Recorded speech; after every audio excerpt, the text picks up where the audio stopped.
This is Crystal Butler, and this is my informed consent video blog. In my research, when I did a Google search for professional informed consent form, I came across a few different types. There wasn't any consistency necessarily for how they were written, but I found one that was extremely detailed, and I really like how this counseling firm laid everything out. And this company is located in Texas, and it is the Austin Professional Counseling is the name of it. And so on their site, when they go over the client forms, they break it out by couples. So they have like a couple section and an individual section. So when you click on the individual informed consent form, it actually starts out in a similar manner that I appreciated in how the Code of Ethics was written. So it talked about that you were consenting to treatment. It talked about the nature of therapy, what the purpose of therapy is, how therapy works.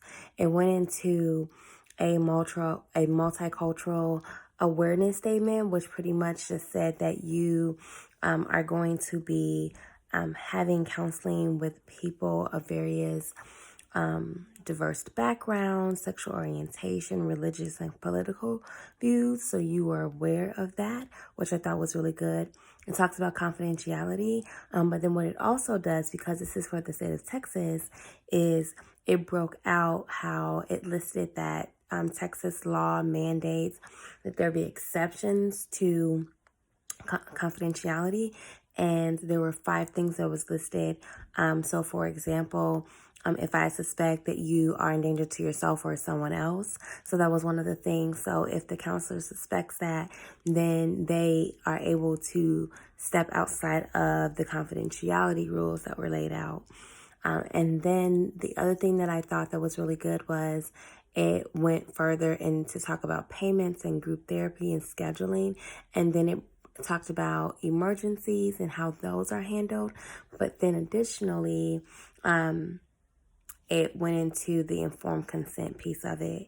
And so one thing that you saw was consistent was, example we had on one of our tests was about what is the counselor required to do if they are not going to be available. And it talked about a 24-hour hotline. So that information was even laid out in this consent form. So the client is well aware of everything that they are consenting to, and it is laid out in detail.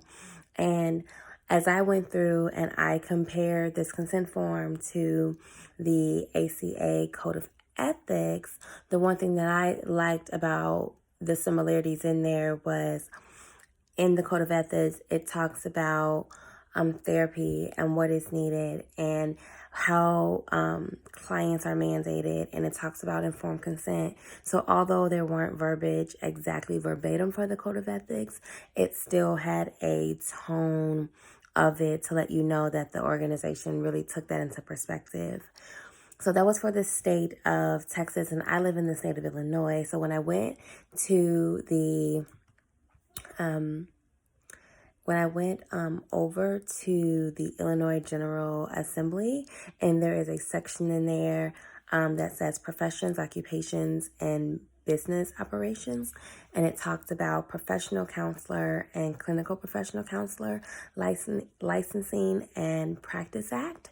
So then it goes into exactly what a counselor is, what ramifications in which a licensed counselor can perform.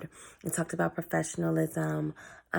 It also, in looking at it and the details that were laid out here, it did list some things when it comes to state mandates. So I know for sure that if this organization was in Illinois, that they would have followed those same guidelines and listed it.